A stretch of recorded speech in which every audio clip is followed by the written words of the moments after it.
लोगों से मुलाकात हुई और आप लोगों से भी रूबरू हुआ, तो यहाँ की जो मेजर समस्याएं हैं उससे मैं अवगत हुआ हूँ और इस पर हम लोग एक रणनीति के तहत काम करेंगे और उम्मीद है कि आने वाले समय में आप लोगों को बेहतर रिजल्ट देखने को मिलेगा। एक सर, एसआईयू की जो टीम है पिछले साल भंग हुई थी, जो नशे को लेकर काम कर रही थी। अब महिला थाने से अटैच एक एसआईयू काम कर रही है, बेहतरीन काम कर रही है वो भी, लेकिन उन पर काम का जो है अलग हिसाब तो रहता है। एसआईयू का जो पहले थी एक एसआईयू टीम जिला स्तर पे काम कर रही थी, क्या इसको लेकर भी आगे चर्चा होगी कल एसपी साहब से या फिर बड़े लेवल पर? मैं चर्चा करूंगा और जरूरत पड़ेगा तो उसको हम लोग रिवैम्प करेंगे। एक सर मामला अभी बीते दिनों नाहन में सामने आया था पुलिस वेलफेयर को लेकर, वो तो जांच का विषय है, लेकिन जो जवान है वो अक्सर हम देखते हैं ऑफ कैमरा बातचीत उनसे करते हैं, परेशान रहते हैं। वेलफेयर को लेकर पुलिस के जो आला अधिकारी है वो क्या सुनिश्चित करते हैं? क्या महीने में वाकई में वेलफेयर को लेकर जवानों से, आम जवान से जो कांस्टेबल है धरातल पे काम करता है, क्योंकि आप खुद किसान परिवार से संबंध रखते हैं, तो कैसे देखते हैं वेलफेयर को लेकर?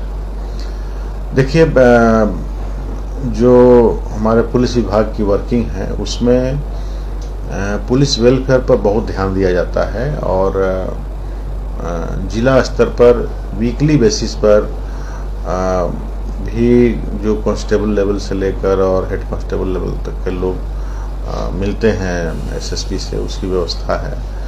मैं रेंज लेवल पर भी मिलता हूं। अगर किसी जिला स्तर पर कोई कार्रवाई नहीं हुई है, सुनवाई नहीं हुई है, तो मैं रेंज लेवल पर मिलता हूं। अगर मेरे लेवल पर समस्या का निपटारा नहीं हुआ तो कोई भी कांस्टेबल भी डीजीपी लेवल तक जा सकता है। तो पूरा मैकेनिज्म एट प्लेस है, सबको अपनी समस्याओं को बताने का और उस पर उचित कार्रवाई पाने का अधिकार है और ये पूरा सिस्टम काम कर रहा है।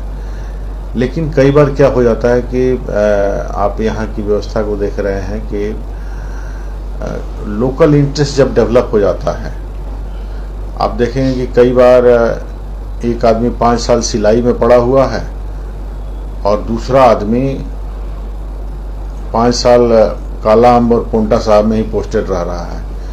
तो कहीं ना कहीं जो हमारी व्यवस्था है उसमें जो लूप होल है उसका नाजायज फायदा उठाकर स्थानीय प्रभावों को इस्तेमाल करके और इस तरह की चीजें होती है। और फिर जब बात काम करने की होती है तो लगता है कि मेरे साथ नाइंसाफी हो रही है। तो ऐसा नहीं है, लेकिन अगर कोई मामला इस तरह का प्रकाश में आता है या आया है तो ये जांच का विषय है कि सचमुच में नाइंसाफी हुई है या नहीं हुई है, वो देखा जाएगा। बट जहां तक पुलिस वेलफेयर की बात है वो मैकेनिज्म एट प्लेस है और वो मैकेनिज्म काम कर रहा है।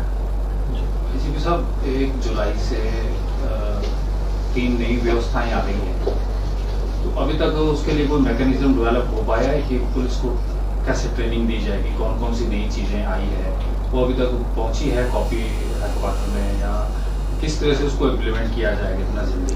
देखिए, कल भी पुलिस मुख्यालय में इस विषय पर मीटिंग हुई है और जो भारत सरकार की तमाम एजेंसियां हैं अलग अलग इस पर ट्रेनिंग मॉड्यूल बना हुआ है, वीडियो के माध्यम से भी और अन्य तरीकों से बना हुआ है।